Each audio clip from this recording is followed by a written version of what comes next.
Mujaddid Da'wah Muhammad ibn Abdul Wahhab bin Sulaiman Al-Tamimi rahimahullahu ta'ala.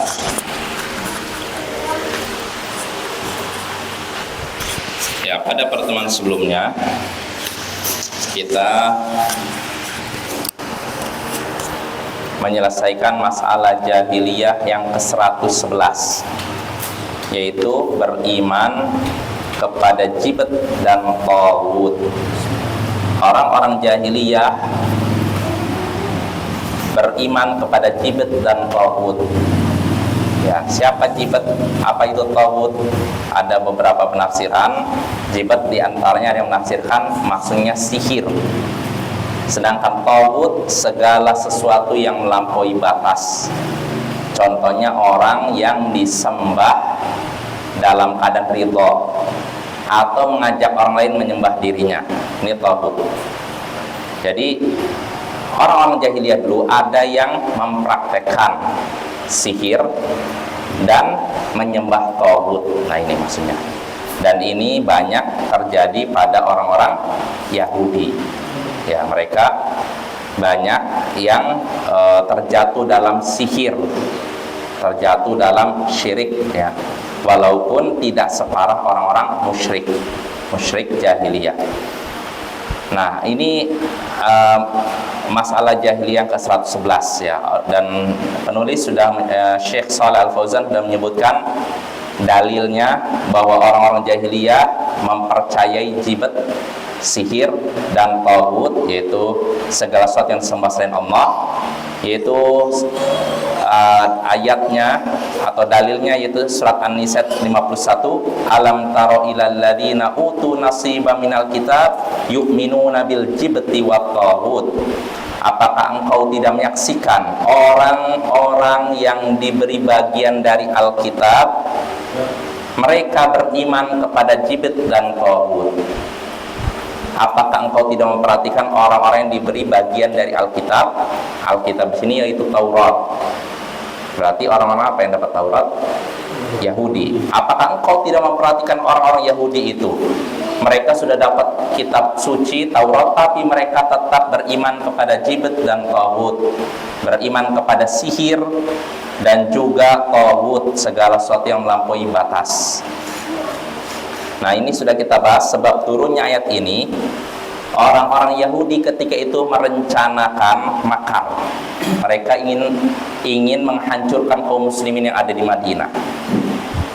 Mereka sebenarnya sudah mengadakan perjanjian dengan Rasulullah untuk menjaga kota Madinah, melindungi Madinah dari siapapun yang berusaha menyerang kota Madinah. Itu sudah ada perjanjian, ya, antara kaum muslimin dan kaum Yahudi. Tapi orang Yahudi berkhianat. Harusnya mereka menjaga keamanan kota Madinah, tapi kenyataannya mereka ingin merusak keamanan kota Madinah, bahkan ingin menghabisi kaum muslimin. Namun apa yang mereka lakukan? Terang-terangan? Tidak. Mereka menggunakan cara-cara licik, yaitu sebagian mereka pergi ke kota Mekah, melobi musyrikin Quraisy untuk menyerang kaum muslimin di kota Madinah. Jadi orang-orang Yahudi dari kota Madinah ini pergi jauh-jauh ke Mekah, bayangkan. Padahal pergi ke Mekah ini perjalanan 1 bulan kurang lebih. Pergi ke Mekah hanya untuk apa? Serang orang-orang muslim yang ada di Madinah. Dari Madinah ke Mekah hanya untuk itu. Nah, namun orang-orang Mekah, orang-orang Quraisy tidak langsung memberikan pertolongan. Mereka bertanya dulu kepada orang-orang Yahudi, untuk memastikan kalian ini orang ahli kitab, orang yang punya kitab suci, sedangkan kami tidak punya kitab suci. Artinya kalian punya ilmu sedangkan kami tidak punya ilmu. Maka siapa yang benar, berada di atas kebenaran, kami atau Muhammad? Jadi ini orang musyrikin Quraisy sebelum menyanggupi permintaan orang Yahudi untuk menyerang kaum muslimin, nanya dulu, kira-kira menurut kalian wahai kaum Yahudi, antara kami dengan Muhammad mana yang benar? Siapa yang berada di atas kebenaran? Siapa yang berada dalam siapa yang berpihak pada kebenaran? Apakah kami atau Muhammad? Maka Orang-orang Yahudi bertanya dulu, seperti apa memang kalian? Seperti apa keyakinan kalian? Dijawab oleh orang-orang musyrikin Quraisy, kami ini memuliakan tamu, menyambung silaturahim, memberi minum jamaah haji, dan kami begini sebutkan kebaikan mereka. Adapun Muhammad, jadi mereka menyebutkan dulu kebaikan mereka, baru menyebutkan kekurangan dalam tanda kutip Nabi Muhammad. Adapun Muhammad, dia sudah mencela sembahan-sembahan kami, menghina agama kami, dan menyelisihi ajaran leluhur kami. Dia juga sudah memutus hubungan silaturahim, hubungan kekerabatan di antara kami. Ayah ribut dengan anak, abang ribut dengan adik, istri ribut dengan suami. Ini Muhammad nih, kerjanya Muhammad. Maka siapa yang benar? Apakah kami atau Muhammad? Nah, ini pertanyaan siapa? Musyrikin Quraisy. Ya, maka apa jawaban orang Yahudi? Antum alal haq wa Muhammadun ala batil. Kalianlah yang berada di atas kebenaran, sedangkan Muhammad berada dalam kebatilan. Artinya kalian, wahai orang Quraisy, wahai musyrikin Quraisy, kalian benar, Muhammad yang salah.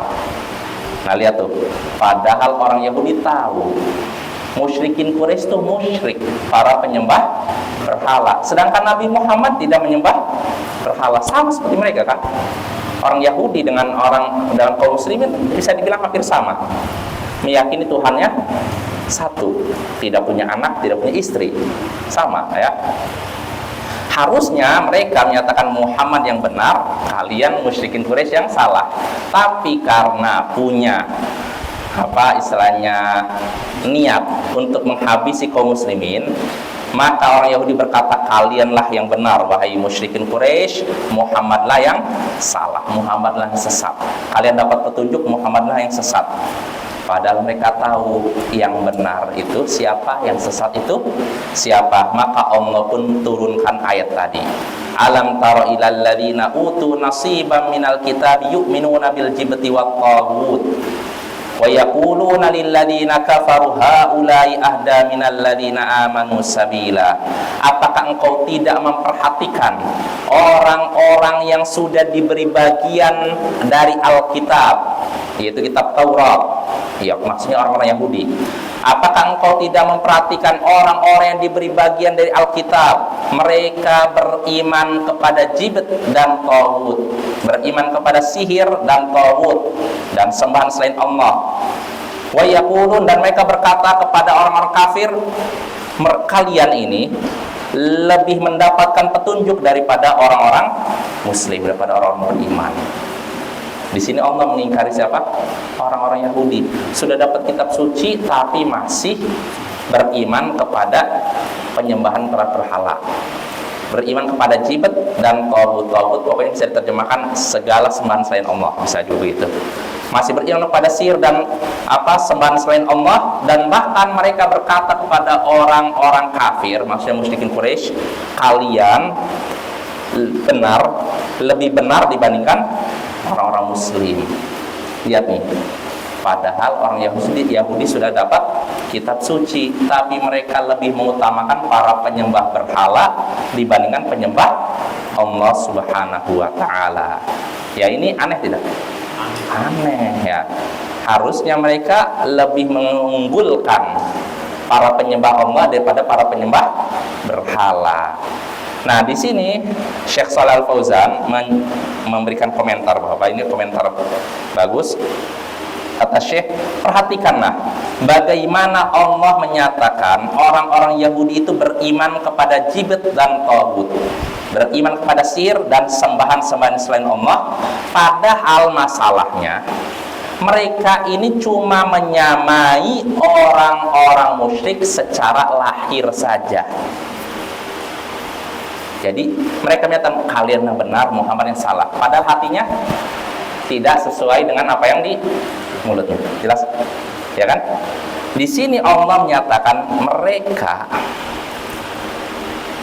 sudah menyamai orang-orang musyrikin Quraisy secara lahir, secara tampak, bukan secara batin. Walaupun begitu, Allah menganggap mereka sudah beriman seperti imannya orang musyrikin Quraisy. Artinya keyakinannya sudah dianggap sama dengan musyrikin Quraisy. Padahal samanya cuma dari sisi apa? Batinnya nolak. Mereka tahu nyembah berhala salah, musyrik, syirik. Kami nggak nganggap itu benar, tapi lisannya kalian benar. Nah, ketika lisannya menyatakan kalian benar, walaupun batinnya tidak, ini dianggap sama dengan mereka. Padahal kesamaannya dari sisi apa? Perkataan saja, batinnya tidak. Nah, tapi walaupun begitu Allah menyatakan mereka dianggap beriman seperti apa? Imannya orang-orang musyrikin Quraisy. Artinya keyakinannya dianggap sama, walaupun sebenarnya tidak, tapi itu dianggap sama. Maka ini kata Syekh Shalih Fauzan menunjukkan menyamai orang-orang kafir terkait dengan ajaran mereka tanpa paksaan, ini dianggap mengimani apa yang mereka yakini walaupun hatinya tidak meyakini. Itu perkara mungkar Bapak ya, ketika kita mengucapkan selamat hari raya mereka, seakan-akan kita menyatakan hari raya mereka benar ya. Ini masalah besar sebenarnya. Memang cuma syubhat sudah tersebar di masyarakat yang anggapnya itu boleh dengan alasan basa-basi. Perlu kita ketahui dalam masalah akidah nggak ada istilah basa-basi. Dan kalaupun mereka tidak diucapkan selamat, mereka pun nggak marah insya Allah. Dan akan ada, saya lihat di medsos itu ada orang non ya, ketika bilang, kalaupun kalian tidak mengucapkan selamat hari raya kami nggak akan mempermasalahkan. Cuman kitanya aja istilahnya overacting lah, menganggap kita nampakkan toleransi akan mengucapkan kata-kata seperti itu. Nggak perlu. Insya Allah nggak membuat mereka juga jengkel. Ya, jadi nggak perlu seperti itu dah. Kalau mereka mau merayakan hari raya mereka silakan, ya kita nggak perlu ikut serta, nggak perlu mengucapkan selamat ya. Karena ketika kita mengucapkan selamat hari raya ini, ya sama saja kita menyatakan selamat atas kekafiran yang kamu lakukan. Kalau kita misalkan Bapak nih ada orang berzina, lalu kita selamat ya atas zina yang kamu lakukan, pantas enggak? Nah ini lebih parah daripada zina ya Bapak ya. Maka nggak perlu seperti itu, walaupun dengan alasan basa-basi ya, nggak. Kalau dalam masalah akidah nggak perlu basa-basi ya. Kita bermuamalah sama orang kafir ya, muamalah dunia aja. Kalau udah terkait dengan ibadah akidah jauhi, dan itu bukan dianggap istilahnya radikal dan semacamnya. Dan bahkan lebih parah lagi, supaya menampakkan toleransi, menjaga tempat ibadah mereka. Kalau yang menjaganya pihak pemerintah negara, ya mungkin ada sisi wajarnya dalam rangka menjaga keamanan. Entah ini orang bukan tentara, bukan polisi, tiba-tiba jaga tempat ibadah mereka. Itu kan cari muka di sini kan, lihat tuh. Dikira dengan gitu jadi orang kafir, jadi masya Allah. Padahal tetap aja orang kafir tetap mandang mereka rendah juga. Maka Bapak nggak perlu ya, kita nggak perlu seperti itu. Cuman masalahnya apakah dengan, kalau itu mungkar ya mungkar, apakah dengan itu artinya sama dengan mereka dalam artian kafir? Enggak. Karena itu masih ada istilahnya takwil. Jadi ada kemungkinan maksud mengucapkan selamat itu apa. Kalau selamat itu artinya selamat atas hari raya kamu atau atas syiar agama kamu, ini kafir jelas. Tapi kalau selamatnya selamat basa-basi, ini tentu saja tidak bisa kita katakan keluar dari Islam, tapi sudah melakukan perbuatan mungkar, harus ditegur ya. Tapi banyak yang melakukan. Nah ini yang repotnya Bapaknya. Kalau kesalahan sudah banyak yang dilakukan oleh orang-orang, ini negurnya lebih repot. Udah boleh orang. Iya. Jadi udah kayak semacam udah kebiasaan akhirnya. Itu padahal kebiasaannya tidak baik ya. Tidak perlu seperti itu. Jadi kalau kita ingin menampakkan toleransi, ya sudah biarkan mereka beribadah sesuai dengan keyakinan mereka, kita beribadah sesuai dengan keyakinan kita. Nggak perlu, artinya ini aja, kalau mereka mengucap itu kita diam saja. Ya kalau mereka mengulurkan tangan, ya kita iya. Tapi kalau selamat hari itu, ya udah diam aja. Kecuali kalau selamat hari raya Idul Fitri, ya terima kasih, ya nggak masalah, nggak masalah. Tapi kalau mereka mengucapkan hari raya mereka, kita iya jangan. Orang kan tahu kita. Iya, mereka tahu bahwa kita kan nggak satu. Aneh kalau menurut saya. Tapi kalau mereka mengucapkan selamat hari raya Idul Fitri mungkin wajar kan. Tapi kalau hari raya mereka malah diucapkan ke kita, lah emang saya apa agama? Itu wajar juga malah. Iya. Ada Islam. Insya Allah nggak ini apa, nggak, iya nggak mengurangi istilahnya apa. Masalah sih. Iya, artinya kita insya Allah nggak akan apa, tetap toleransi walaupun kita tidak mengucapkan selamat ini, selamat itu apa ya. Ya jadi kesimpulannya, kalau yang seperti itu, selamat hari ini ada dua kemungkinan. Bisa maksudnya selamat atas kekafiran mereka, ini tentu keluar dari Islam kalau orang mengucapkan demikian. Tapi kalau selamat hari dalam artian ya kamu bersenang-senang, nggak ada hubungan dengan agama, nah, ini tentu saja tidak bisa kita katakan keluar dari Islam. Tapi tentu saja ini kesalahan yang harus ditegur. Nah, yang jadi titik pembahasan Syekh di sini, yakni kalau kita dengan orang kafir ini sama secara lahir dari sisi ibadah atau syiar agama, walaupun hati kita tidak sesuai. Ya contohnya tadi, misalkan anggap kalau walaupun hatinya nolak, seperti orang Yahudi. Orang Yahudi ketika berkata kepada orang musyrik, kalian benar. Apakah hatinya meyakini benar? Tidak meyakini kalian musyrik, salah. Tapi lisan menyatakan benar. Nah, Allah anggap ini sama seperti mereka. Dianggap beriman seperti imannya orang musyrik Quraisy. Nah, jadi nggak boleh kita sama dengan orang kafir dari sisi lahir masalah ibadah, syiar agama mereka, nggak boleh. Ya, itu intinya nggak boleh Bapak ya. Jadi kita intinya nggak boleh melakukan perkataan, perbuatan kafir walaupun hati kita tidak bermaksud melakukannya, nggak boleh. Ya, seperti pokoknya perbuatan orang kafir lah. Kita menyamai mereka dari sisi lahir walaupun hati kita tidak berniat ini apa sengaja atau berniat melakukannya dengan serius, tetap ini nggak boleh. Bahkan dalam Al-Quran sebutkan orang Yahudi dianggap sama dengan orang-orang musyrikin Quraisy ketika mereka menyatakan kalian benar, padahal hati mereka tidak menyatakan benar. Nah, ini nggak boleh ya. Nah, di sini kata Syekh nih, faedah penting. Wa hunaka unasun al-an yaqulun innal insana la yakfur walau qala al-kufr hatta ya'taqida biqalbihi.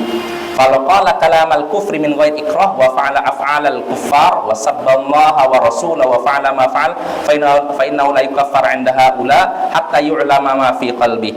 Wa hadha madhhabu ghulatin murji'ah. Nas'alullaha al-'afiyah was-salamah.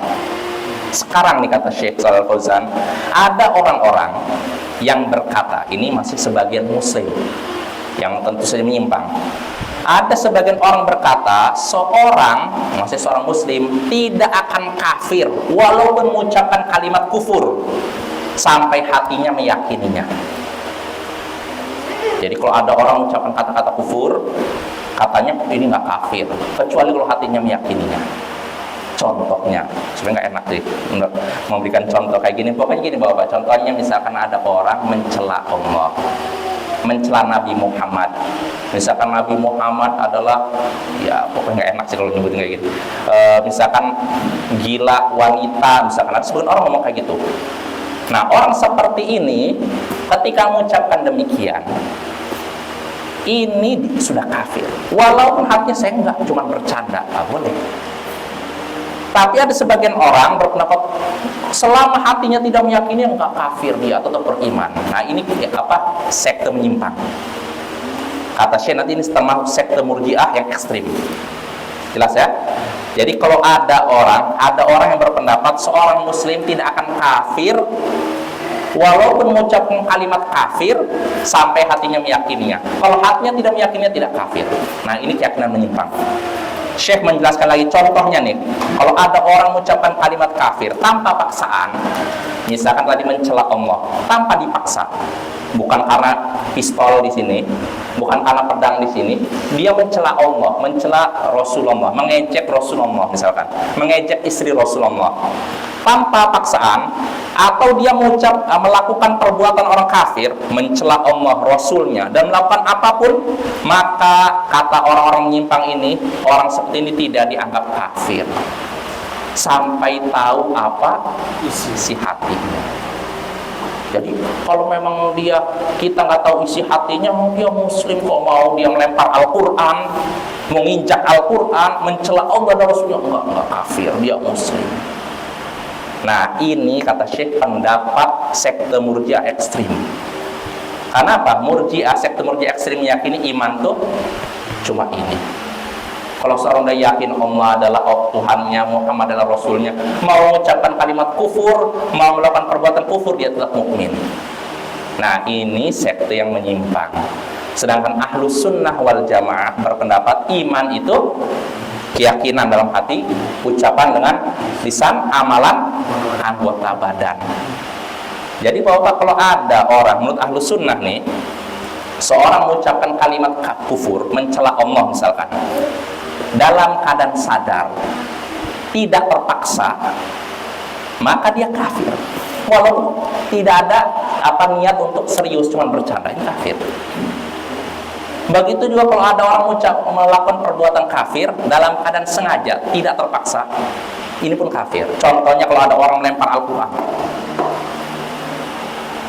Kamu lempar Al-Quran kenapa? Bercanda kok, kafir ini. Jadi nggak bisa, kan hatinya masih meyakini Al-Quran itu kitab. Nggak bisa.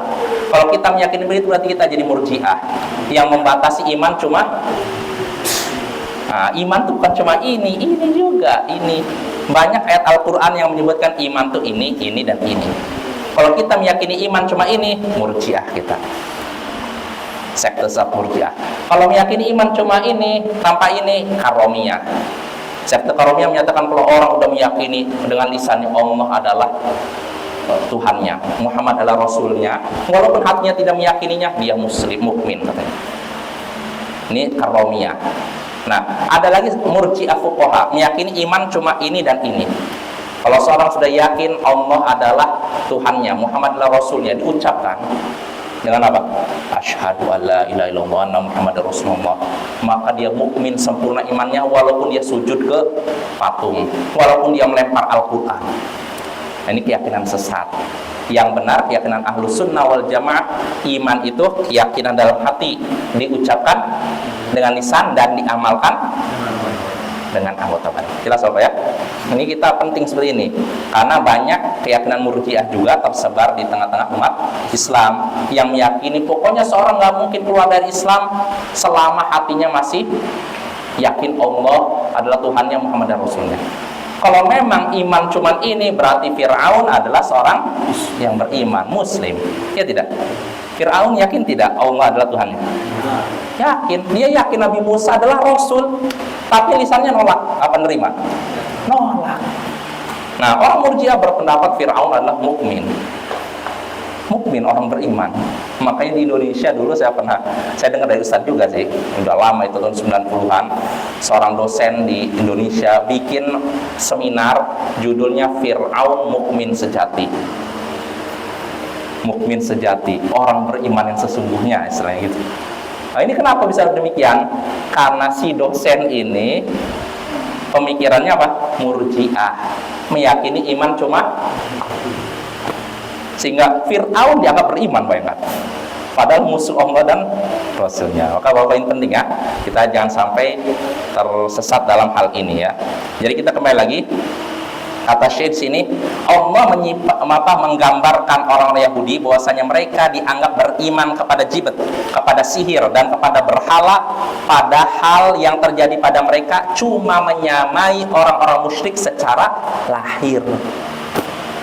Dengan menyatakan apa? Kalian benar, Muhammad salah. Lisannya aja, tapi hatinya tidak meyakini. Walaupun begitu, Allah nyatakan mereka dianggap sama dengan orang-orang musyrik. Ya. Wahum fi qulubihim ya'taqiduna annahum khati'un. Padahal orang Yahudi ini dalam hati mereka yakin bahwasanya mereka ini salah.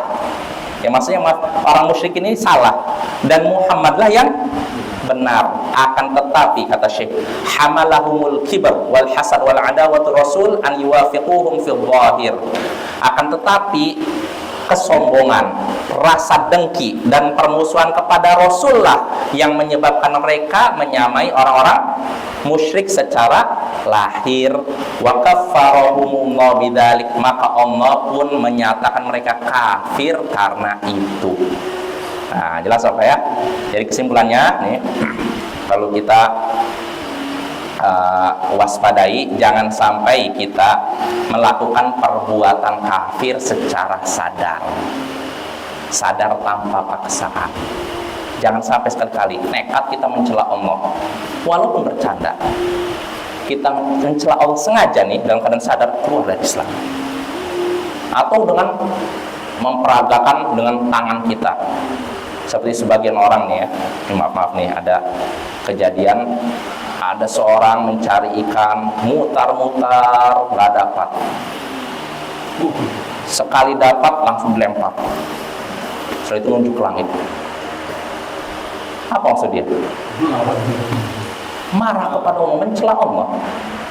Ini orang seperti ini tidak diragukan keluar dari Islam. Seandainya Allah takdirkan kena ombak dia mati dalam keadaan kafir, hati-hati itu. Jelas apa ya, marah ya.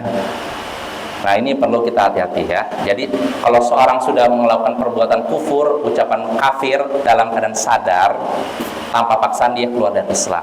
Terus bagaimana kalau sudah terlanjur melakukan? Bagaimana? Lalu saya sadar, saya pengen tobat, ya tinggal tobat aja. Bagaimana tobatnya? Ya udah tobat, syahadat aja, asyhadu an la ilaha illallah, asyhadu anna Muhammadan rasulullah. Loh, harus disaksikan? Enggak mesti. Jadi syahadat itu Bapak, kalau ada orang mau masuk Islam, memang yang dianjurkan kita syahadatnya disaksikan. Tapi kalaupun dia syahadat sendiri itu sudah sah. Jadi tidak perlu dipersaksikan. Terus kenapa dianjurkan dipersaksikan, disaksikan orang banyak? Tujuannya apa? Orang nggak ini kayak Iya, karena orang kalau tahu ini muslim, dia meninggal, nanti dikuburkan nih. Nah, tapi kalau tahu muslim nggak, dimandikan dan dikuburkan di kuburan kaum muslimin. Nah, itu Bapak ya. Nah, dengan ini kita selesai. Insya Allah pada pertemuan berikutnya kita masuk masalah jahiliyah yang ke-112. Judulnya itu Tafdilu Dinil Musyrikin 'alal Muslimin.